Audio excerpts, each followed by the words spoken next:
IELTS ছাড়া work permit ভিসায় কানাডায় আসা যায় কিনা। আগে যতটুকু সম্ভবত আমি জানি ৩ বছর আগে আমি যেহেতু এসেছি তখন IELTS ছাড়া ওয়ার্ক পারমিট ভিসায় অনেকেই এসেছে আর তারপরেও এসেছে। এখন আসতে পারবে কিনা বা দিবে কিনা হবে কিনা এটা আমি আপনাকে শিওর জানাতে পারছি না। তো আপনি যেভাবেই আসেন না কেন কানাডাতে আসার পর অবশ্যই থাকার জন্য আপনি চেষ্টা করবেন।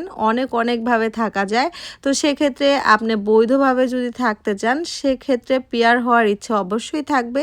তো সেজন্য আপনি এখানে যেভাবেই আসেন না কেন বৈধভাবে থাকার জন্য পিআর হওয়ার জন্য আপনার IELTS অবশ্যই দিতে হবে। আর এটা খুবই এখানে গুরুত্বপূর্ণ ভূমিকা পালন করে। পিআর হওয়ার ক্ষেত্রে অনেক পয়েন্টের প্রয়োজন হয়। সেক্ষেত্রে IELTS দিলে আপনার পয়েন্ট বাড়বে আর আপনি পিআর অ্যাপ্লাই করে পিআর হওয়ার সম্ভাবনা হতে পারে এবং আপনি পিআর হতেও পারেন। তো আপনি দেখেন কিভাবে আসবেন। আল্লাহ হাফেজ।